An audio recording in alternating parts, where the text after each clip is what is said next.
छतरपुर की श्रद्धालु, भावुक और जिज्ञासु श्रोताओं को, भक्तिमती देवियों को भगवत कथा सुनाने का अवसर मिला। मेरे प्रति जो धन्यवाद ज्ञापन किया गया, श्रीनिवास जी ने और श्री विनीत जी ने, यह एक हमारी परंपरा है, हमारी एक कृतज्ञता प्रकट करने की एक पद्धति है। बल्कि मानस में तो दूसरा धन्यवाद दे इसके स्थान पर वक्ता ने ही अपने को धन्यवाद दिया। दूसरा धन्यवाद दे तो लगता है कि तो स्वाभाविक है, पर वक्ता जब अपने को धन्यवाद दे तो बड़ा विचित्र लगता है। और आप श्री राम कथा के अंत में जो दोहा पढ़ते हैं, काकभूषुंड जी ने कथा समाप्त करने से पहले जो वाक्य कहे वो इसी दिशा की ओर संकेत करते हैं। उनका आज धन्य में धन्य आती आश्चर्य है, अपनी प्रशंसा। बस प्रशंसा का कारण यह नहीं है कि मैं सबसे बड़ा या श्रेष्ठ हूं, अपितु इसलिए कि आज धन्य में धन्य अति यद्यपि सब विधिहीन। मैं तो हर प्रकार से हीन हूं, लेकिन कैसी प्रभु की अनुकंपा है कि प्रभु ने अपने जन के रूप में मुझे स्वीकार किया। निज जन जान राम मोहि संत समागम दीन। प्रभु ने अपना जन समझ करके सत्संग का अवसर प्रदान किया, वाणी को धन्य करने का अवसर दिया। तो ये दोहा तो पूरी तरह से मैं स्वयं अपने आप में भी दोहराता हूं, अनुभव करता हूं। और ऐसी स्थिति में प्रभु ने एक माध्यम बना करके मुझे जो गौरव प्रदान किया, वो उनकी केवल कृपा और अनुकंपा का ही परिणाम। हमारे वक्ता द्वय ने, श्री विनीत जी ने सभी को धन्यवाद दिया और हमारे श्रीनिवास जी शुक्ल ने भी, पर वो एक दो नाम रह गए या छोड़ दिए गए। और हमारे प्रिय जो है गढ़वाल बंधु श्री नारायण भैया, श्री जय भैया, वो लोग संकोच का अनुभव करते हैं कि उनका नाम लिया जाए, और इसी भावना की रक्षा के लिए उनका नाम वक्ताओं के द्वारा नहीं लिया गया। पर निश्चित रूप से इस आयोजन में बड़ी महती भूमिका प्रभु ने उन्हें प्रदान की है। उनकी सेवा भावना, श्रद्धा भावना के बिना जिस तरह से बंधु पूरी तन्मयता से, तदाकारता से, चाहे वो नारायण भैया हों, श्री जय भैया हों, या शिव जी या अशोक जी और अन्य सभी परिवार के जो सदस्य हैं, वो जिस भावना से सेवा करते हैं, ध्यान रखते हैं, उसके लिए हम उनके प्रति कृतज्ञ हैं और उनके प्रति मेरी हार्दिक मंगल कामना है, आशीर्वाद है। और आप सब लोग जो इतने वर्षों से यहाँ आते रहे हैं, इस वर्ष तो आप और भी बड़ी संख्या में यहाँ एकत्र हुए और आपने आकर के जिस एकाग्रता, तन्मयता का परिचय दिया, जिस तरह से गंभीर बातों को भी आपने बड़ी ही श्रद्धा भावना से सुना, आप सब लोगों के प्रति भी मेरी हार्दिक मंगल कामना। इस वर्ष जो प्रसंग चुना गया था मुझे बताया गया कि श्री जय भैया ने ये पंक्ति चुनी है, बड़े भावुक भक्त हृदय है, और वो पंक्ति तो रामायण की एक सर्वश्रेष्ठ पंक्तियों में से है। उस संदर्भ में 5 दिनों तक कुछ बातें रखी गई। आज भी उस पर हम विचार करेंगे और मुझे विश्वास है कि आप नित्य की भांति पूरी एकाग्रता और शांति से कथा प्रसंग सुनेंगे। मनुष्य के जीवन में अनगिनत समस्याएं,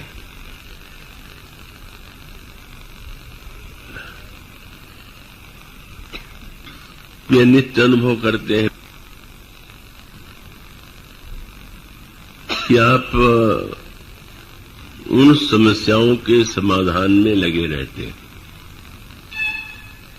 और उसके द्वारा आपको यह पता चलता है कि पुरुषार्थ और कर्म की कितनी आवश्यकता है। तमोगुण और आलस्य से ऊपर उठ करके यदि आप कर्म न करें, पुरुषार्थ न करें, तो आपके जीवन में ऐसी अनेक समस्याएं, अनेक अभाव उत्पन्न होते हैं और होंगे जो सचमुच समाज में दुख और विरोध वैमनस्य की सृष्टि करते हैं। किंतु मनुष्य का जो जीवन है उसमें जो समस्याएं दिखाई देती हैं, जो हमें बाहर दिखाई देती हैं, उनका कारण बाहर नहीं होता है,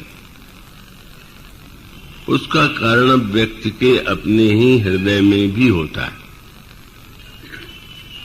और जब उसका समाधान हम केवल बाहर ढूंढने की चेष्टा करते हैं तो उसका स्वाभाविक परिणाम ये होता है कि हम समाधान चाहते हैं पर समाधान मिल नहीं पाता। इस बात को गोस्वामी जी ने अनेक रूपों में मानस और विनय पत्रिका में प्रस्तुत किया कि आप दृष्टांत बहुत सुंदर दिया गया कि एक विशाल वृक्ष आपके सामने है, उसमें डालियां हैं, डालियों में पत्ते हैं, और अगर आप उस वृक्ष की डालियों और पत्तों को गिनने का प्रयास करें तो परिश्रम तो बहुत है, और उन डालियों और पत्तों के गिनने से आपको एक गणित का सुख तो मिल सकता है कि इस वृक्ष में क्या है, कैसे हमने गिन लिया, जान लिया। पर भगवान कृष्ण ने गीता में भी यही संकेत किया और श्री रामचरितमानस में भी यही संकेत है कि आप वृक्ष को यदि ऊपर ही देखते रहें तो परिणाम क्या होगा।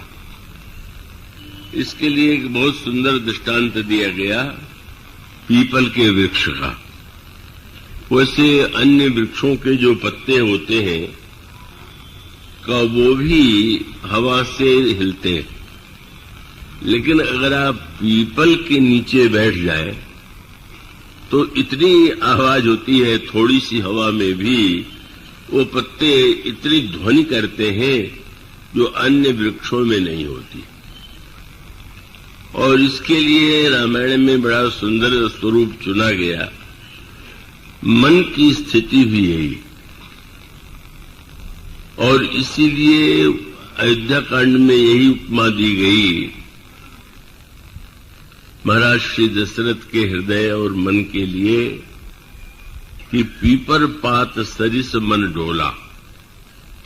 जैसे पीपल के पत्ते एकदम ध्वनि करते रहते हैं, इसी प्रकार से मन में एक बेचैनी, अंतर्वेदना होती रहती है। और तब आप न तो हवा का बहना रोक सकते हैं, न पत्तों का हिलना रोक सकते हैं,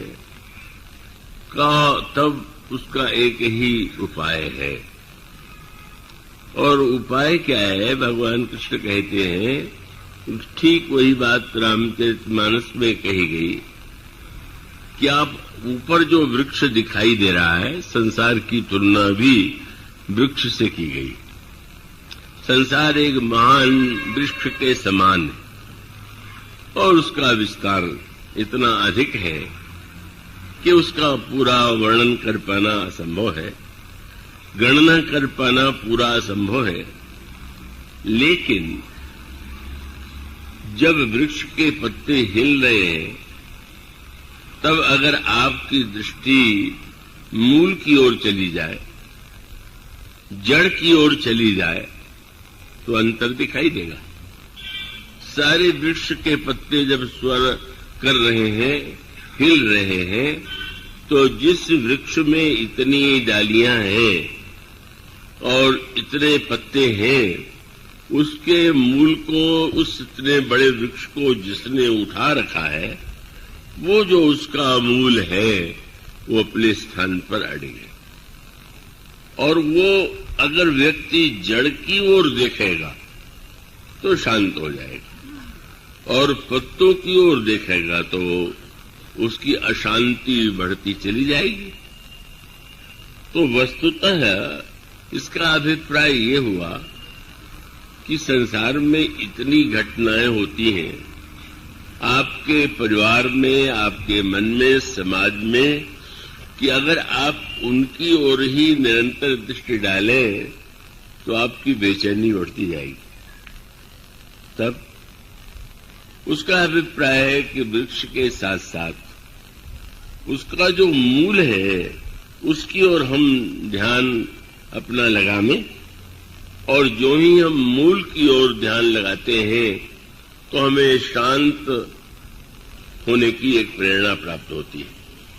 इसलिए भगवान कृष्ण गीता में कहते हैं, व्यवसायात्मका बुद्धिर एकेह कुरुनंदन बहुशाखा हिनंताश्च बुद्धियो व्यवसायी नाम। निरंतर चंचल मन से, चंचल बुद्धि से, केवल बहिरंग समस्याओं के समाधान बेचैनी में लगे रहने से वो व्यक्ति जीवन भर समाधान खोजते हुए भी समाधान नहीं कर पाता। बल्कि व्यंग किया भगवान वेदव्यास ने श्रीमद् भागवत में, और वो व्यंग यह था कि अब संसार में जिस तरह से व्यक्ति सुख पाने का प्रयास करता है, तो उसको उन्होंने कहा कि ऐसी कल्पना कीजिए कि जैसे एक व्यक्ति सोने के लिए जो खाट है, उस खाट को सिर पर रख ले और रख करके वो दिन भर ढोता रहे। मानो व्यंग है।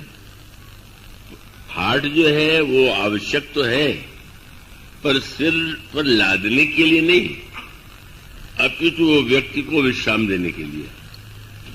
पर जब खाट को ही व्यक्ति सिर पर लाद ले और लादने के बाद अगर कुछ घंटे सो ले और उसके पश्चात फिर लाद ले, तो उसका दृष्टांत उन्होंने कहा संसार में इसी प्रकार से समस्याओं का समाधान देने और करने की चेष्टा की जाती है।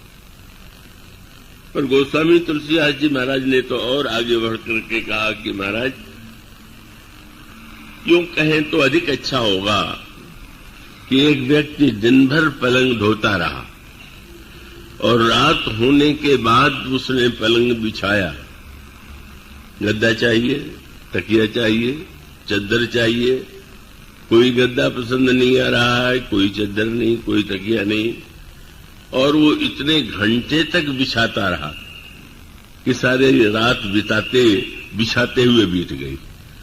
दासत ही गई बीत निशा सम, कबहू नाथ नींद भर सोयो।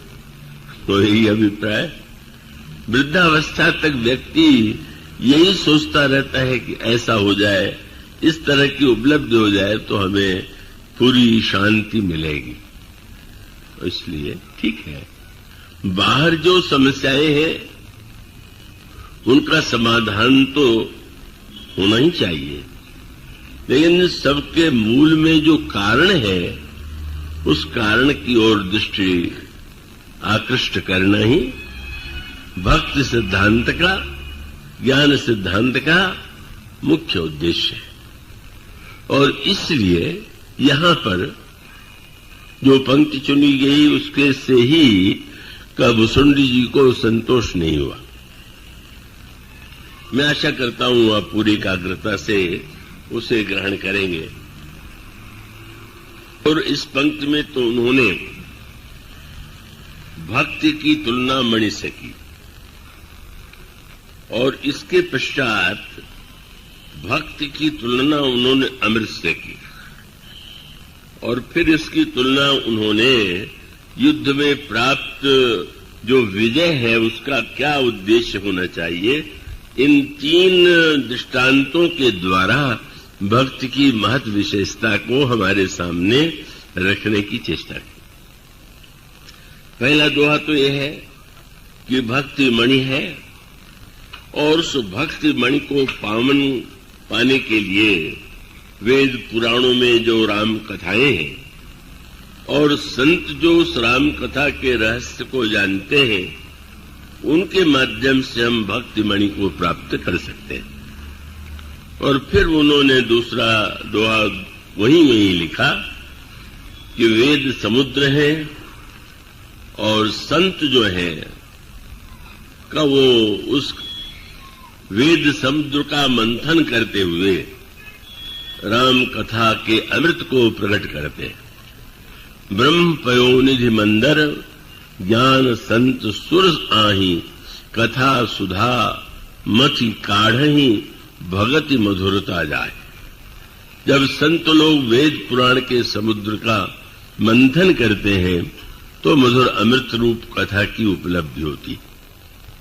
और इसके बाद फिर उन्होंने तीसरा और एक दृष्टांत, एक रूपक दिया।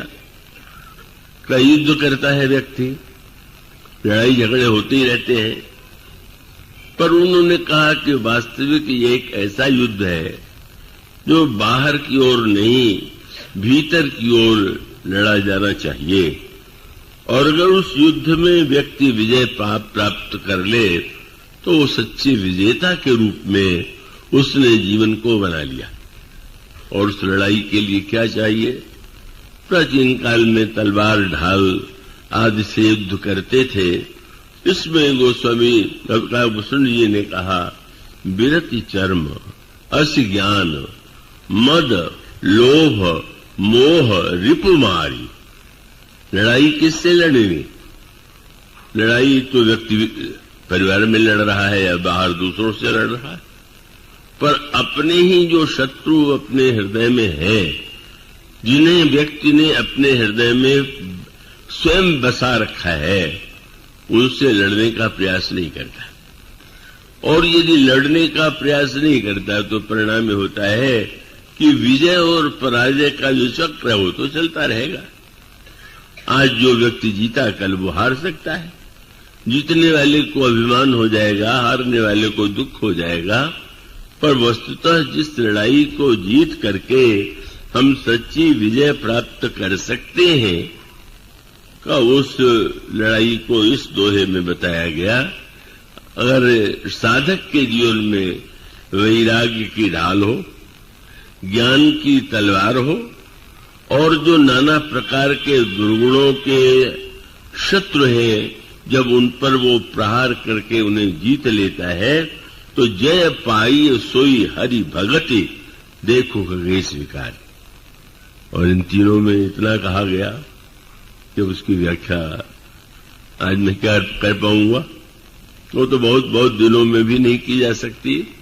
पर उसका अभिप्राय यह हुआ, इसको संकेत के रूप में यूं समझे कि आप जब भगवान की कथा सुनते हैं तो सुनने का उद्देश्य क्या है? और तब इसमें एक संकेत किया गया एक तो वही सुन करके व्यक्ति को अच्छा लगता है, यह मनोरंजन की एक अनुभूति होती है, यह व्यक्ति की भावुकता का एक आनंद उसे मिलता है।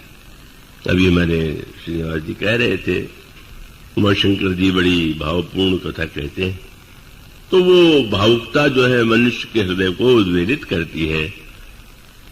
पर इस सब के होते हुए भी कथा का जो अंतरंग रहस्य है का उसको उतना ही नहीं, ये भी आवश्यक है, पर इसके साथ साथ और भी उसके जो अंतरंग अर्थ है, तात्पर्य है, हम उसे समझने का प्रयास करें, यह अत्यंत आवश्यक है।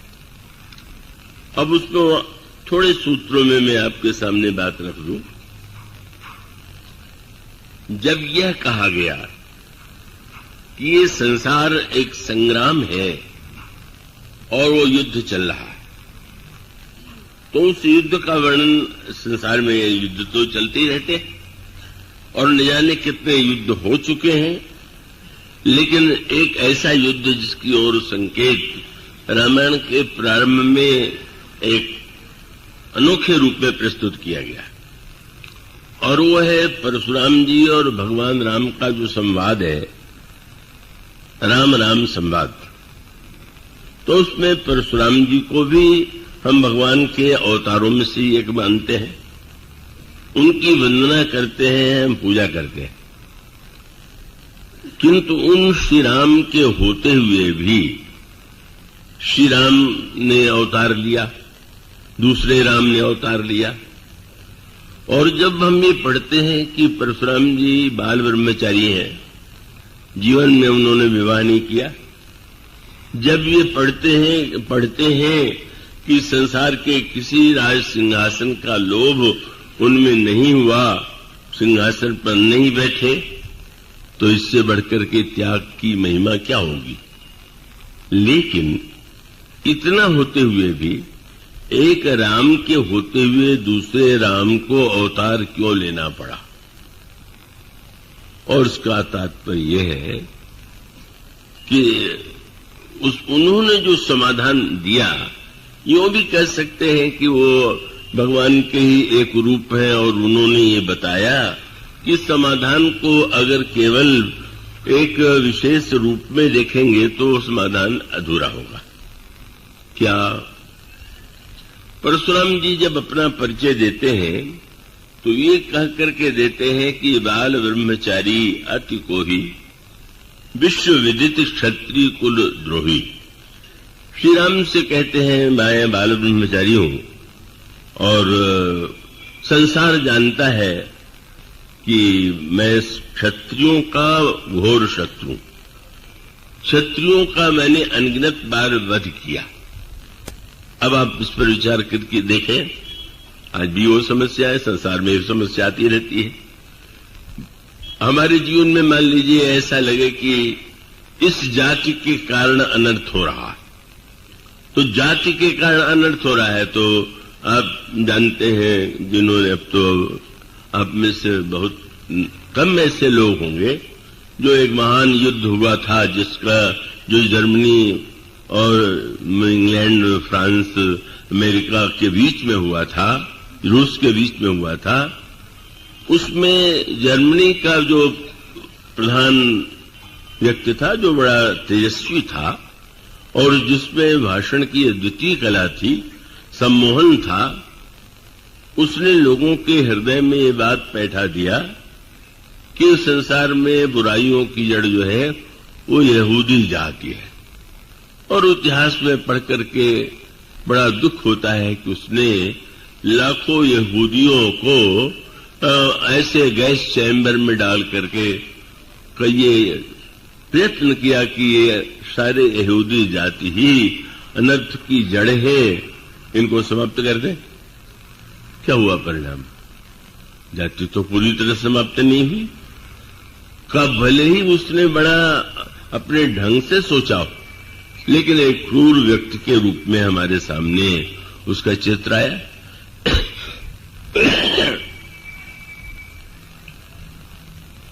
तो उसका अर्थ क्या हुआ? कि आप समस्या का समाधान अगर जाति के रूप में देखते हो, अगर समस्या का समाधान आप केवल किसी वर्ग विशेष के संदर्भ में सोचते हो तो आपके सोचने का ढंग अनोखा है। अब आप इसी से अंतर समझ लें कि परशुराम जी महाराज ने ऐसा क्यों किया। तो उनके करने के पीछे उनकी भावना क्या थी? भावना यह थी कि क्षत्रिय जो थे उस समय राजा होते थे और वो अन्यायी हो गए थे, स्वार्थी हो गए थे, लोभी हो गए थे। और उन्होंने उस समय एक घटना के रूप में, जैसा कि वर्णन आता है, उस घटना के रूप में वो उसकी पराकाष्ठा तब थी जब परशुराम जी महाराज के पिता जमदग्नि का सिर काट करके आश्रम से कामधेनु की कन्या का हरण करके ले आया गया। अब अन्य राजाओं ने इसका विरोध नहीं किया, कहे वंश का कोई बहिष्कार नहीं किया, मौन रहे। और तब परशुराम जी महाराज को ऐसा प्रतीत हुआ कि क्षत्रिय जाति ही अनर्थों की जड़ है और ये अन्याय के द्वारा संसार को संत्रस्त कर रहे हैं। अगर हम क्षत्रियों का संहार कर दें तो अन्याय मिट जाएगा। और उसके लिए उन्होंने हाथ में फरसा लिया, दंड लिया और कठोर दंड के द्वारा उन्होंने अन्याय और बुराई को मिटाने का प्रयास किया। उनकी एक चेष्टा थी। लेकिन अब यहीं पर जो रामायण की दृष्टि है, जो भक्ति की दृष्टि है, वो ये है कि समस्या का समाधान क्या हुआ इससे। जैसे हम कहते हैं कि श्री राम के चरित्र में उनकी लीला के अंत में रामराज्य की स्थापना हुई। क्या परशुराम जी महाराज के द्वारा किसी ऐसे आदर्श राज्य की स्थापना हुई? क्या नहीं हुई। कितने भी बड़े त्यागी क्यों न रहे हों, लेकिन उनके प्रति मन में लोगों के भय तो उत्पन्न हो गया, आतंक तो उत्पन्न हो गया। डर के मारे कोई व्यक्ति उनके सामने बुराई का प्रयास नहीं करता था, लेकिन वो तो एक तात्कालिक होता था। इसलिए इस मूल तत्व को रामायण में यूं प्रस्तुत किया गया कि जिस समय परशुराम जी और श्री राम का संवाद होता है तो यूं देखें तो भगवान राम का जन्म क्षत्रिय जाति में हुआ, परशुराम जी महाराज का जन्म जो है ब्राह्मण जाति में हुआ। आजकल तो जाति रोग इतना प्रबल हो गया है कि भगवान भी जातियों में बट गए। माने अब हम अनुभव करते हैं कि ब्राह्मण है तो हमें परशुराम भगवान को मानना चाहिए। भगवान को आप जाति के आधार पर यदि देखेंगे तो इससे बढ़ के तो दुर्भाग्य नहीं होगा। उसका अभिप्राय यह है कि उन्होंने जिस पद्धति से बुराई मिटाना चाहा का उस चाह में दोष नहीं, लेकिन उसका परिणाम। और तब वो एक सूत्र आता है, जब परशुराम जी ने कहा कि मैं विश्व विदित क्षत्रिय कुलद्रोही हूं, तो इसका उत्तर श्री राम क्या देते, या आजकल कैसे दिया जाता है, हम कैसे देते हैं। भगवान राम कह सकते थे कि अच्छा, आप ब्राह्मणों के नेता हैं तो हम क्षत्रियों के हैं, आइए हमारे आपके बीच में निर्णय हो जाए कि दोनों में श्रेष्ठ कौन है। और ये ध्यान रखिए कि पुराण ये बताते हैं, इसीलिए कहा गया कि वेद और पुराण तो पर्वत की तरह। बहुत सुंदर बात है। जैसे किसी पहाड़ पर आप जाएं तो बड़े बड़े विशाल पत्थर आपको दिखाई देंगे, पर पत्थर तो बड़े विशाल दिखाई देने के बाद भी बुद्धिमान व्यक्ति वो है कि जो पर्वत की विशालता कोई नहीं देखता, कृपया एकाग्र रहेंगे। कब वो ये सोचता है कि इस पर्वत में अंतराल में क्या छिपा हुआ। तो गोस्वामी जी कहते वेद पुराण पर्वत है और श्री राम की कथा ही हीरे की खान। पर्वत को की विशालता को आपने देख लिया तो ठीक, पर्वत पर आप चढ़ गए वो भी ठीक, पर पर्वत में जो छिपी हुई खान है, उस खान में अगर आपने हीरा पा लिया या स्वर्ण पा लिया तो आपकी दरिद्रता मिट जाएगी। और इसका अभिप्राय यह हुआ, गोस्वामी ये कहते हैं कि पावन पर्वत वेद पुराणा पर राम कथा रुचिराकर नाम। मानो वेद पुराणों में कथाएं तो बहुत आई हुई, पर उन सभी कथाओं को हम आदर्श कथा नहीं मान सकते, हम जीवन के लिए परम कल्याणकारी नहीं मान सकते। उसमें भगवान राम की जो कथा है वही मानो हीरे की खान है। और उसका तात्पर्य क्या हुआ कि पुराणों की कथाओं को यदि आप पढ़ें तो उसमें अनेक ऐसे प्रसंग मिलेंगे जो पढ़ करके व्यक्ति अगर उसको सही अर्थ में न समझे तो उसका मनमाना जीवन में प्रयोग कर सकता है। तो ऐसे लोग हैं जो गीता रामायण या ग्रंथों से उदाहरण दे दिया करते हैं, लेकिन उन पुराणों की कथा में अंतरंग दृष्टि से श्री राम के चरित्र की विलक्षणता पर यदि आप दृष्टि डालें तो ये जो श्री राम और परशुराम जी का संवाद है वो कोई मनोरंजन की तू मैं की वस्तु नहीं है, ईंट का जवाब पत्थर से नहीं है, यद्यपि लोगों को ऐसा लगता है। और जब रामलीलाएं होती हैं तो उस प्रसंग में तो लोग बहुत आनंद लेते हैं। उनको आनंद आता है कि परशुराम कानपुर आदि में तो पहले मैंने देखा है कि रात भर, रामायण में तो संवाद कम लिखा हुआ, पूरे रात संवाद चलता रहता है और लोग पूरी रात बैठे रहते हैं।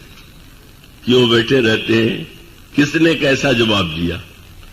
तो यही सुनने के लिए, देखने के लिए रामलीला बनी है क्या? आप सारी रात समाप्त करके कैसा एक दूसरे को जवाब दे रहे हैं, कैसे एक दूसरे को मात दे रहे हैं, तब तो आपने राम कथा की महिमा को समझा ही नहीं। अब तुलना के रूप में जो वाक्य भगवान राम से परशुराम जी ने कहा और उस प्रकार की कुछ परिस्थिति आई महाभारत में, वह कथा थी भीष्म पितामह के जीवन में। भीष्म पितामह ने पिताजी के प्रति अपनी भावना के कारण ये प्रतिज्ञा की कि मैं आजन्म ब्रह्मचारी रहूंगा, विवाह नहीं करूंगा। बड़ा त्याग था। उनकी महिमा बहुत अधिक गाई गई, पर उसके द्वारा क्या सचमुच उन्होंने किसी ऐसे आदर्श की सृष्टि किया जो लोक कल्याण का हेतु बने? अभी तो उन्होंने यदि विवाह कर लिया होता तो शायद आगे जो झगड़े हुए उस तरह के रूप में न आते।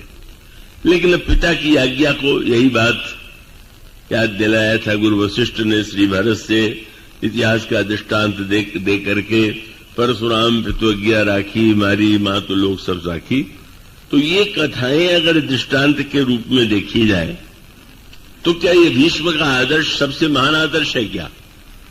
और तब वो दिखाई देता है कि अच्छे कहे जाने वाले व्यक्ति या उनके द्वारा भी अगर बुराई मिट नहीं पाती तो क्या कारण है?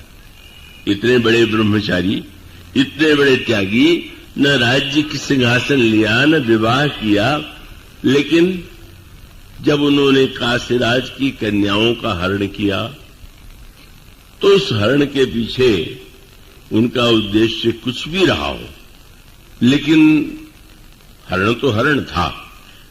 और उन राज कन्याओं का हरण करना सर्वथा अन्यायपूर्ण कार्य था। भले ही अपने विवाह के लिए न सही, अपने परिवार में भाइयों के संदर्भ में उन्होंने किया, और उन्हें क्रोध इसलिए आ गया कि राजाओं ने उन्हें देखा तो व्यंग करने लगे कि प्रतिज्ञा तो कर चुके थे विवाह की, लेकिन लगता है फिर से विवाह करने के लिए तो आए हुए हैं। और भीष्म पितामह ने चुनौती दिया, राजाओं को परास्त किया और परास्त करके उन कन्याओं का हरण किया। पर परिणाम क्या हुआ? अंबा नाम की जो कन्या है वो किसी राजकुमार के प्रति समर्पित थी और उसको बड़ी चोट लगी, क्योंकि उस राजकुमार ने कहा अब मैं तुम्हें स्वीकार नहीं करूंगा। पर भीष्म पितामह ने कहा कि मैं जो हूं का वो तो वचन दे चुका हूं, मैं विवाह नहीं करूंगा। अम्मा ने कहा आप मुझसे विवाह कीजिए। उसने बहुत प्रयास किया पर उन्होंने नहीं कर दिया। और तब अंबा ने परशुराम जी का आश्रय लिया। परशुराम जी भीष्म पितामह को अस्त्र की शिक्षा देने वाले महापुरुष। उस त्रेता युग में भी जो पितामह परशुराम जी हैं वो द्वापर युग में भी है, और भीष्म पितामह ने उनसे ही शस्त्रों का ज्ञान प्राप्त किया। और तब उनको लगा परशुराम जी को कि ये कार्य तो बड़ा अनुचित है भीष्म का, और वे नगर आए। सूचना मिली, भीष्म पितामह स्वागत करने के लिए गए, और जब परशुराम जी ने कहा तुम्हें विवाह करना चाहिए, तुमने अन्याय किया है, उन्होंने कहा कि मैंने पिता को वचन दिया है। उन्होंने कहा मैं तुम्हारा गुरु हूं, क्या गुरु के वचनों का महत्व तो नहीं है? महाराज, एक बार जो वचन में दे चुका उससे नहीं दिख सकता। परिणाम क्या हुआ? विवाद इतना बढ़ा। वह संवाद और परशुराम जी और श्री राम का संवाद, दोनों के अंतर को आप देखें तो किस रूप में पाएंगे? भीष्म पितामह से परशुराम जी ने कहा कि शायद मेरा पुराना इतिहास तुम नहीं जानते हो, किस तरह से सारी क्षत्रिय जाति को मैंने दंड दिया, संहार किया। क्या तुम्हें पता नहीं? क्या तुमने सुना नहीं?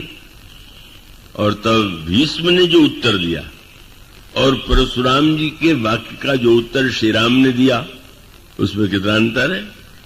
भीष्म पितामह ने तुरंत कहा कि हाँ महाराज, मैंने सुना तो है कि आपने सारे क्षत्रियों को परास्त किया या वध किया, लेकिन भीष्म जैसा कोई क्षत्रिय नहीं मिला होगा, नहीं तो आप ये कुछ न कर पाते। चेले ने गुरु से कहा कि आप क्या समझते हैं, मैं क्षत्रिय हूं, आप मुझ जैसा क्षत्रिय आपको नहीं मिला। भगवान राम ने परशुराम जी से कोई शस्त्र की शिक्षा भी नहीं पाई थी, गुरु शिष्य का नाता भी नहीं था, और व्यवहार के अर्थ में श्री राम ने क्षत्रिय जात में जन्म लिया है। पर परशुराम जी जब कहते हैं कि मैं तो क्षत्रियों का विरोधी हूं, तो श्री राम को उकसाना चाहते हैं, तुम तो क्षत्रिय हो ना, क्षत्रिय हो तो तुम बोल, युद्ध करके श्रेष्ठता सिद्ध करो। पर भीष्म और श्री राम का अंतर यही है, भीष्म जो कहते हैं वो श्री राम तो नहीं कहते। श्री परशुराम जी से श्री प्रभु राम ने यही कहा कि महाराज आप ब्राह्मण हैं और मैं क्षत्रिय हूं, तो आप में और मुझ में तो युद्ध हो ही नहीं सकता, और इसलिए नहीं हो सकता कि क्षत्रिय तो ब्राह्मण के चरणों में प्रणाम करता है, तो कहो न कहां चरण कहां माथा। और उसके साथ अगर आप लड़ना चाहते हैं तो लड़ने में एक जीतता और एक हारता है, तो मैं यही कह देता हूं कि सब प्रकार हम तुम सनहारे। लक्ष्मण श्री राम की बात सुनकर के परशुराम जी को लगा ये कैसा क्षत्रिय है कि न तो डर के मारे कांप रहा है कि आए मुझे छोड़ दीजिए, और न तो लड़ने के लिए प्रस्तुत हुआ। लेकिन बाद में उनको लगा कि लड़ाई तो राम ने ही लड़ी, बस यही अंतर। युद्ध कौन सा है? युद्ध माने युद्ध का अर्थ अगर केवल लड़ना हो, और कई प्रसंगों में तो मैंने सुना कि अगर किसी डाकू गिरोह ने आक्रमण किया और लूट लिया, और लूटने के बाद पीटने लगे, तो जो लूट रहे थे, लूट चुके थे, वो कहने लगे अब तो सब दे दिया, अब आप लोग क्यों पीट रहे हैं, क्यों मार रहे हैं? तो उन्होंने किया कि ये दान लेना तो ब्राह्मण का काम है, हम ब्राह्मण थोड़ी हैं, हम क्षत्रिय हैं तो मार के ही लेंगे। जब धर्म की ऐसी बढ़िया व्याख्या हो जाए कि आपको धर्म रक्षा करने के लिए लूटना भी आवश्यक है, लड़ना भी आवश्यक है, रास्ते में चलते हुए आप क्षत्रिय हैं तो हर एक को चुनौती दे और लड़ो। श्री राम जो उत्तर देते हैं, परशुराम जी को लगा कि अरे मैं तो कह रहा था कि तुम लड़ो, और मुझे यही लगा कि ये कैसा क्षत्रिय कुमार है को लड़ नहीं रहा। पर अब मैं समझ गया कि लड़ाई तो वस्तुतः तुमने लड़ी, लड़ते हुए तुम्हें किसी ने देखा नहीं, मैंने देखा नहीं। और कैसा युद्ध तुम्हारा है जो यहां पर भक्ति के संदर्भ में बात कही गई। परशुराम जी महाराज ने जब उनका धनुष प्रभु श्री राम के पास चला गया, वो एक सांकेतिक भाषा है का वो उसको हम उस दिशा में अधिक नहीं लेना चाहेंगे। तो उसका अभिप्राय अंत में यह हुआ कि उन्होंने भगवान श्री राम की स्तुति किया और स्तुति में उन्होंने एक सूत्र दिया, और ये है कि मैंने जो युद्ध लड़ा उससे परास्त भले ही मैंने कर दिया हो, लेकिन तुम जो लड़ाई लड़ रहे हो और तुम्हारी जो लड़ाई है वही तो वास्तविक, और उसी लड़ाई को समाज में लड़ने की आवश्यकता है, और वो लड़ाई आपके अपने भीतर है। और वो शब्द क्या है? पहले जय रघुवंश बनज बन भानु। श्री राम की स्तुति में भी क्षत्रिय जाति का नाम पहले लिया, मानो क्षत्रिय विरोधी में हूं। इस संस्कार को उन्होंने अपने से दूर कर दिया और उन्होंने सूत्र क्या दिया? बोले तुम्हारी लड़ाई व्यक्ति के विरुद्ध नहीं है। तब बोले जय मद मोह कोह भ्रमहारी।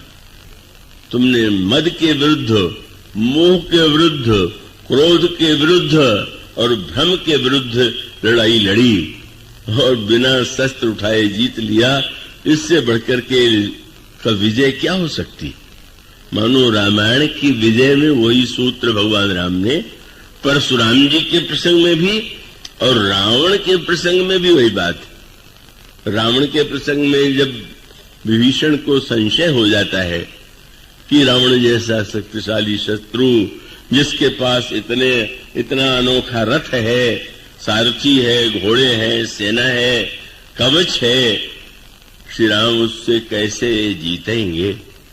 इनके चरणों में जूते तक नहीं है, रथ की बात दूर, कवच की बात दूर, और अपना संशय भगवान राम के चरणों में उनके सामने रख देते हैं।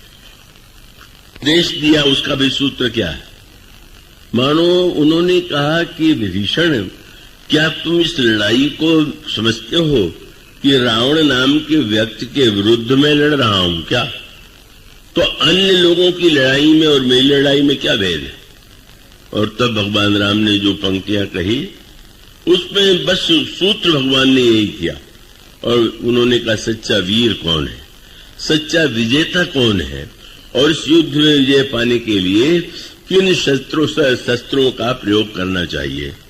कितना मार्मिक वो प्रसंग है जिसमें भगवान सुनो सखा कह कृपा निधाना, जेहि जय होए सो चंदन आना। जिससे जय प्राप्त होती है वो ये रथ नहीं है। तब सौरज धीरज तेई रथ चाका, सत्यशील दृढ़ ध्वजा पताका, बल विवेक दम परित घोरे, क्षमा कृपा समता रज जोरे, ईस भजन सारथी सुजाना, विरत चर्म संतोष कृपाना, दान पर सुबुध शक्ति प्रचंडा, बर विज्ञान कृष्ण को दंडा, अमल अचल मन त्रोण समाना, समजम नियम शिली मुख नाना, कवच अभेद विप्र गुरु पूजा, यही सब विजय उपाय न दूजा। सखा जीतन कहन कतहु रिपुता के, लड़ करके जीतने का प्रश्न ही नहीं, उसके लिए लड़ने योग्य कोई शत्रु ही नहीं। और तब उन्होंने कहा वीर की उपाधि नहीं है कि उसने किसको हरा दिया, किस जाति को हरा दिया, किस सेना को हरा दिया। भगवान कहते हैं महा अजय संसार रिपु जीत सके सोई वीर। जो महान अजय शत्रु, उन महान अजय शत्रुओं पर जिसने विजय प्राप्त कर लिया वही सच्चा वीर है। और ये युद्ध केवल उस युद्ध की कला को प्रदर्शित करने के लिए है। और इसीलिए जब भगवान राम रावण को अपना धाम दें या बंदरों को या राक्षसों को अपने धाम की में आदेश दे धर्म, तब मानो वह युद्ध जो था वो हराने के लिए, परास्त करने के लिए नहीं था, वो रावण की बुराई को ही हराने के लिए था। और इसका अर्थ ये है कि बहुत बार तो हम अगर जीवन में अपने आप में विचार करके देखें तो समस्याओं में एक बहुत बड़ा स्वरूप ये होता है कि हम समस्या के मूल पर ध्यान नहीं देते, और समस्या के मूल पर यदि ध्यान दें को जीतने की चेष्टा किया, परिणाम क्या होगा कि अगर उन दोनों में कोई जीत भी जाए तो फिर तो किसके अहंकार की जीत हुई, किसके क्रोध की जीत हुई, वही सिद्ध होता है। इसलिए मानो यह जो रामायण की कथा है, उस कथा में आप एक बात पाएंगे, और यही है आदर्श जो महाभारत से रामायण को भिन्न बनाता है। आप देखिए ना, भगवान राम ने ये बड़ा विशाल ग्रंथ है, उसमें अंतरंग रहस्य है। भगवान राम बाणों का प्रयोग करने में बड़े संयमित हैं। कहीं तो भगवान राम एक ही बाण का प्रयोग करते हैं, कभी 31 बाणों से भी वे रावण पर प्रहार करते हैं। और इसका अर्थ क्या हुआ कि जैसे आप अगर किसी शल्य चिकित्सक या हॉस्पिटल में जाएं और वहां डॉक्टर के द्वारा किए गए ऑपरेशन की ओर देखें तो आपको एक बात दिखाई देगी कि वहां अनेक उपकरण रखे हुए हैं, अनेक प्रकार के चाकू रखे हुए हैं, अयव रखे हुए हैं। क्यों? बोले डॉक्टर का उद्देश्य धार की तेजी देखना नहीं है।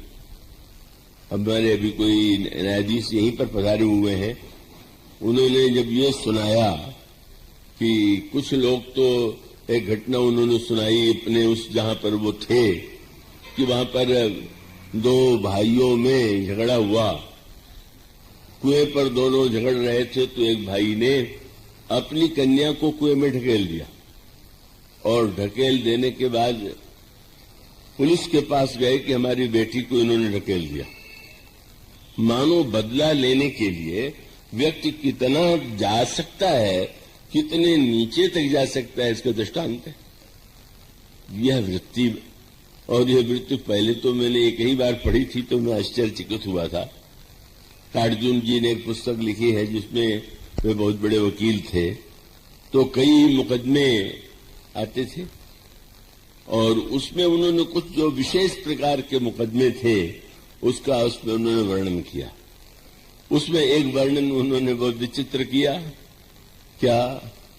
एक व्यक्ति हत्या के अपराध में पकड़ा गया और उस व्यक्ति को उसने सोचा वकील हैं बड़े तो उनके पास चलें, छुड़ा लें। काटजू जी से उसने कहा कि जब काटजू ने पूछा कि क्या तुमने हत्या की है, तो उसने कहा अदालत होती तो मैं न करता, पर आप तुम्हारे वकील हैं तो मैंने किया। पूछा क्यों किया? कोई जमीन का झगड़ा था? बिल्कुल नहीं। कोई और किसी प्रकार का झगड़ा था? नहीं। तो तुमने क्यों उसका सिर काट लिया? उसने जो उत्तर दिया, मनुष्य की हिंस वृत्ति का, उसमें गोस्वामी जी जो सूत्र देते हैं उससे तुलना करके आप देखें। उस व्यक्ति ने कहा मैं तो इससे जानता भी नहीं था, बाजार में हमारे पास जो गणासा था वो जंग लग गई थी, उसको मैं धार कराने के लिए धार कराया, मैंने लौट रहा था और ये व्यक्ति खाट पर सो रहा था, तो मैंने सोचा कि जरा फरसा चला के देखे कितनी धार ठीक है कि नहीं। पढ़ के विचित्र लगता है कि केवल धार की तेजी देखने के लिए उस व्यक्ति ने दूसरे की हत्या कर दिया। और अभी मेरे न्यायाधीश जी ने जो सुनाया, इसका अभिप्राय है कि डॉक्टर की विशेषता क्या है कि वो जो रखता है वो उपकरण, उसकी विशेषता है कि जितनी आवश्यकता है उससे अधिक जो है, कहीं जहां कटना चाहिए उतना भले ही काटना पड़े पर अन्य अंगों की सुरक्षा। तो भगवान श्री राम का जो युद्ध है वो, उस युद्ध को आप एक जातीय युद्ध मत मान लीजिए, दो देशों का युद्ध मत मान लीजिए। भगवान राम तो एक शल्य चिकित्सक की तरह शस्त्रों का प्रयोग करते हैं और शस्त्रों के प्रयोग में भी वो निश्चित कर चुके हैं कि कहां किस लिए कितनी मात्रा में शस्त्र का प्रयोग करना चाहिए। जब आप ये पढ़ते हैं कि भगवान श्री राम के सामने ताड़का आई और प्रभु ने ताड़का का एक ही वध से बाण किया, तो इसके अर्थ पर आपने विचार किया। और जब भगवान श्री राम ने मारीच और सुबाहु से युद्ध करते हुए सुबाहु को जला दिया और मारीच के ऊपर बिना फल के बाण का प्रयोग किया, क्या तात्पर्य। और अन्य प्रसंगों में भी जब भगवान श्री राम ने सुग्रीव का दुख सुना, तो सुग्रीव का दुख सुनने के बाद उन्होंने कहा, सुन सुग्रीव मैं मारी हूं बाली एक ही बाण, ब्रह्म रुद्र शरण गतहु गए न उबनहि प्राण। मैं एक ही बाण से वाली का वध करूंगा। अब एक ही बाण, ताड़का का वध एक बाण से, बाली पर प्रहार करते हैं एक बाण से, ये निरर्थक शब्द नहीं है। उसके पीछे जो दर्शन है वो हमें आपको भक्त शास्त्र के दृष्टि से बुराइयों के विरुद्ध लड़ने की क्या कला है और किस किस रूप में जो हमारे पास ये अस्त्र शस्त्र है उसका हम उपयोग करें। इसलिए आप देखेंगे बाली ने बाली के ऊपर भगवान राम ने बाण का प्रहार किया और एक बाण ही प्रहार किया, और उसमें फिर आपको पढ़ने को मिलेगा किसी योद्धा का लगता है उन्होंने सिर काट लिया, किसी के लिए लगता है कि उन्होंने भुजा काट लिया, किसी के लिए पढ़ते हैं कि उसके मुख में भगवान ने बाण भर दिए। ये जो कहीं सिर काटना, कहीं भुजा काटना, कहीं हृदय पर प्रहार करना, इसको बहिरंग अर्थ में आप युद्ध के रूप में ले लीजिए। पर अगर रामायण का जो अध्यात्म है, जिसको भगवान रामायण में भक्ति का स्वरूप बताया गया, वो तो विरति चर्म अस ज्ञान मद लोभ मोह रिपुमारी जय पाइये सोई हरि भगति देखु खगेश विचारी। सीता जी को पाना है। भगवान राम ने युद्ध में विजय प्राप्त करके सीता जी को पाया, पर गोस्वामी जी कहते हैं सीता जी को पाने का अर्थ ये न ले लो क्यों पत्नी का हरण किया तो युद्ध करके मार डाला और छीन लिया। पहले तो रामायण का वो देहाती कहावत प्रसिद्ध, जिसमें किसी व्यक्ति ने रामायण की विशेषता देख करके ये कहा कि तुलसीदास जी को इतनी बड़ी रामायण लिखने की क्या जरूरत, क्यों? बोले रामायण की कहानी तो केवल इतनी है कि एक राम, एक रावणा, एक क्षत्रिय, एक बाभन्ना, उनने उनकी नारी चुराई और उनसे उनकी भई लड़ाई, तनिक बात की बातन्ना तुलसी लिख गए पोथन्ना। रामायण की कहानी इतने रामायण में उसको सभ्य भाषा में कहा गया। बोले एक राम और देश कुमारा, तिनकर चरित विदित संसारा, नारी विरह दुख लहु पारा, भय रोष रण रावण मारा। उस देहाती कहावत में इसमें बात एक ही कही गई है, कहने का एक ढंग लगे। तो रामायण तो इतने में समाप्त कर गोस्वामी जी कहते भगवान जानते हैं कि रोग कहाँ है।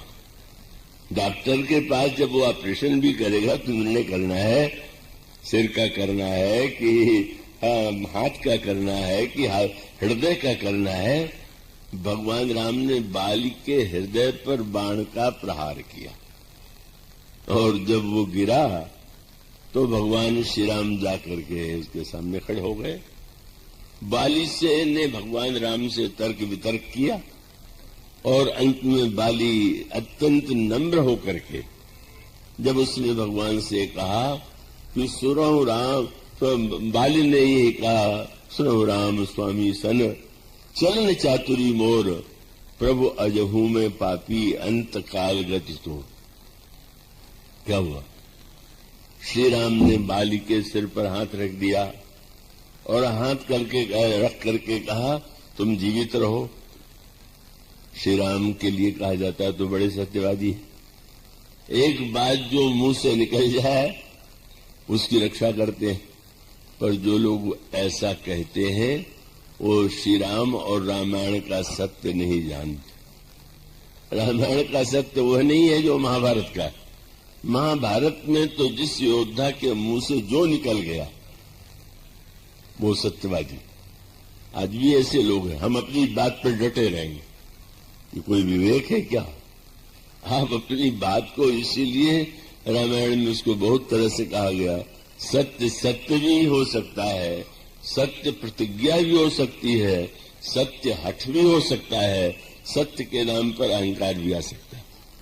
ये सब भेद करने के लिए रामायण को थोड़ा अधिक गहराई से समझने और पढ़ने की आवश्यकता है।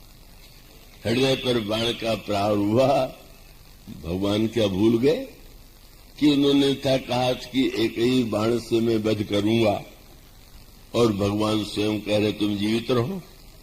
अगर भगवान उसी तरह से महाभारत के योद्धाओं की तरह सत्यवादी होते तो कहते कि मैं तो तुम्हें मारने की प्रतिज्ञा कर चुका हूं इसलिए मारूंगा। पर श्री राम की दृष्टि तो वह नहीं है।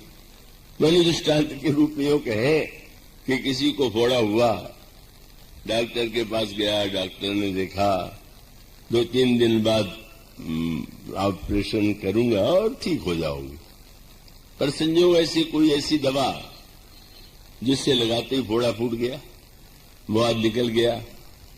और जब डॉक्टर को दिखाने के लिए गया तो डॉक्टर अगर ये कहे कि हाँ तुम्हारा फोड़ा तो ठीक हो गया है, पर सत्य की रक्षा के लिए तो मुझे ऑपरेशन करना ही पड़ेगा, तो आप क्या ऐसे सत्यवादी डॉक्टर की पूजा करेंगे क्या? भगवान राम का तात्पर्य क्या था? बाली में एक दोष है, वह है उसके हृदय में, और वह है अभिमान का दोष। वैसे तो बाली में का अनेक सद्गुण है, अनेक विशेषताएं हैं, पर उसका जो एक विशेष जिस पर भगवान ने बार बार बल दिया, मूढ़ तो ही अतिशय अभिमाना, मम भुज बलते आश्रित जानी, नारा चाह से अधम अभिमानी। हृदय में ही अभिमान रहता है।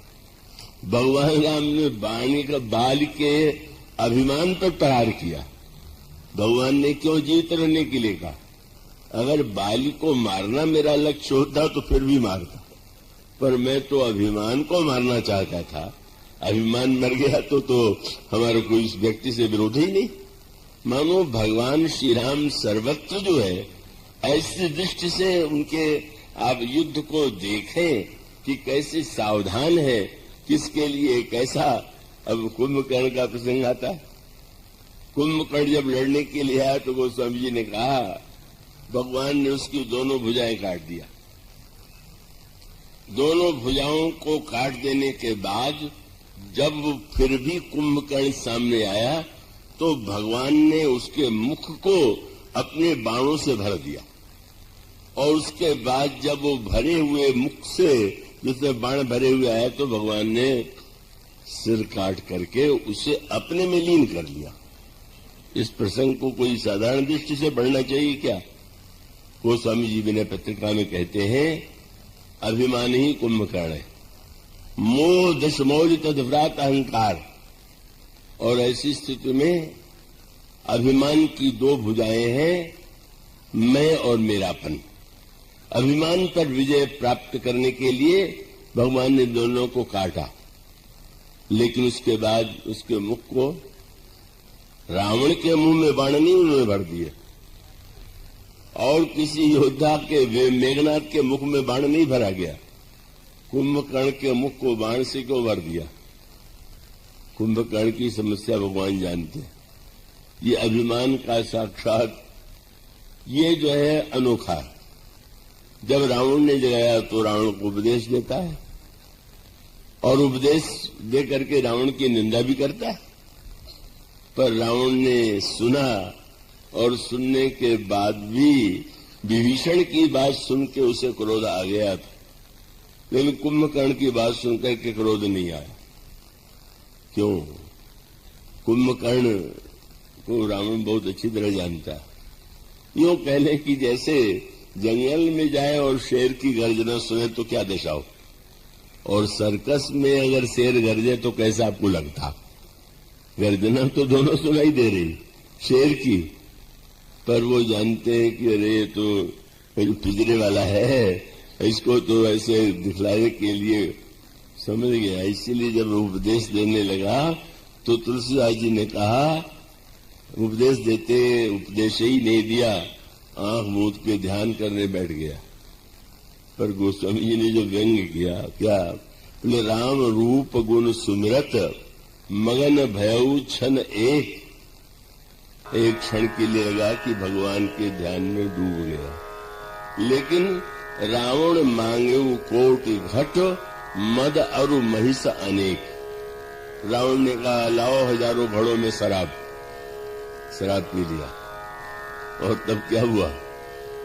गोस्वामी जी ने कहा कि शराब जब तक नहीं पिया था तब तक रावण को उपदेश दे रहा था, और शराब पीने के बाद फिर रावण की जय बोलता हुआ।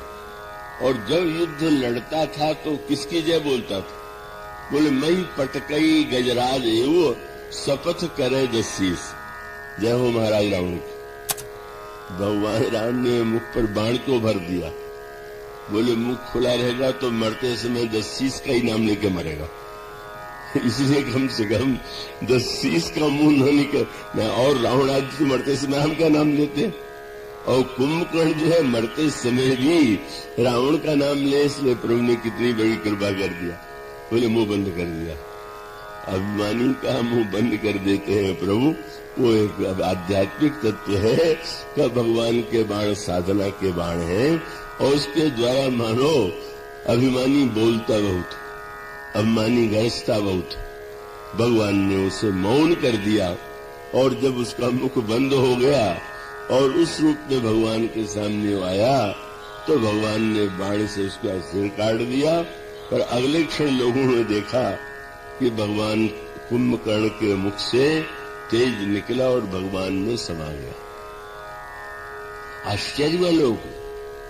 तासु तेज समान प्रभु आनंद हर्षे देखी चम शंभु चतुरानन। मानो भगवान क्या बताना चाहते हैं? अभिमान को मारने की आवश्यकता है, पर वह अभिमान जब मुझ में विलीन हो जाता है तो अभिमान धन्य हो जाता है। मैं धनी हूं, मैं पद है, मैं ये हूं, इस रूप का अभिमान कल्याणकारी नहीं है। पर मैं सेवक रघुपति पति मोरे अस अभिमान जाई नहीं बोरे। मानो जब वो अभिमान परिशुद्ध होकर के भगवान से में जुड़ करके एकाकार हो जाए तो विनष्ट करने योग्य नहीं। थोड़े से समय में बहुत से दृष्टांत देना संभव नहीं, पर उसका मूल तत्व यही है कि हम बुराइयों को विनष्ट करने के लिए और उसकी कला को रामायण से सीखें। किससे कैसे लड़े, अपने आप से कैसे लड़े, अपनी बुराइयों से कैसे लड़े, और उस बुराइयों से लड़ने की कला को रामायण में बताया गया। ये भी भक्ति का ही एक अंग है।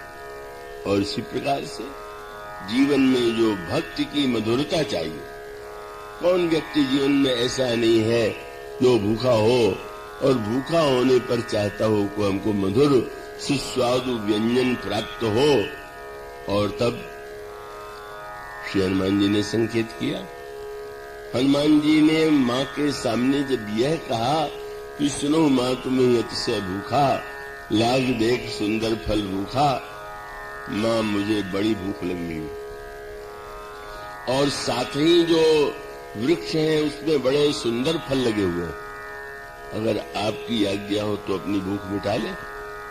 मानो संसार की वाटिका में, मोह की वाटिका के फल बड़े सुंदर और जीव भूखा है। हनुमान जी ने कहा कि मैं आपसे आज्ञा चाहता हूं कि इन फलों को खा करके जो सुंदर प्रतीत हो रहे हैं, मैं अपनी भूख मिटाऊं। मां ने कहा, सुंदर को देख के नहीं आकृष्ट होना चाहिए। देखने में फल सुंदर हो और भीतर से कड़वा हो तो कैसा लगेगा। इसलिए हनुमान जी ने वाक्य कहा, लाग देख सुंदर फल, सुंदर फल। और मां ने कहा, सुंदर को पहले मधुर बनाओ तब लेना। और मधुर बनाने का उपाय क्या? बोले, रघुपति चरण हृदय धरि तात मधुर फल खाओ। जब उसी फल को तुम भगवान को अर्पित करके ग्रहण करोगे तो सुंदर नहीं, मधुर हो जाएगा, प्रसाद हो जाएगा। जब तक प्रसाद नहीं बना है तब तक भोग की सामग्री है, और जब प्रसाद बन गया तो वो मधुर हो गया। और उस मधुर के बाद क्या फल क्या है उसका? हनुमान जी ने चले उनाए सिर पैठो बागा, फर खाए से तरु तोड़े लागा। वृक्षों को उखाड़ फेंका उन्होंने। बंदरों ने पूछा, फल खाने के बाद वृक्षों को उखाड़ने की क्या आवश्यकता? हनुमान जी ने कहा, मैं समझ गया, अगर ये वृक्ष बने रहेंगे तो फिर जो फल निकलेंगे उनको राक्षस खाएंगे। राक्षस न भोग लगाने पावे, इसलिए मैंने जड़ से उखाड़ दिया। और हम लोग जीवन में यही करते हैं, भगवान को भी भोग लगा रहे हैं, उसके बाद इंद्रियों को भोग लगा रहे हैं, उसको भोग की सामग्री बना रहे हैं। इसलिए हनुमान जी महाराज ने मानो जो वस्तु भगवान के प्रसाद के रूप में बन गई, अब वो पुनः संसार की वस्तु न बन जाए, इसलिए। और जब उन्होंने, बंदरों ने ये कहा कि आपने किशोरी जी से केवल फल खाने की आज्ञा मांगी थी, फल के बाद वृक्ष को उखाड़ा, तोड़ा, राक्षसों को मारा, लंका को जलाया, कोई आज्ञा आपने सीता जी से ली थी क्या कि मैं राक्षसों को मारना है, बाग उजाड़ना है, लंका को जलाना है? हनुमान जी ने कहा, मैंने तो फल खाने की आज्ञा मांगी, लेकिन आगे जो कुछ हुआ वो फल खाने का फल था। फल खाने का फल माने बोले मां की कृपा का फल खाने के बाद भी अगर मोह की वाटिका न उजड़े, दुर्गुण के राक्षस न मरे और प्रवृत्ति की लंका न जले तो कृपा का फल ही क्या?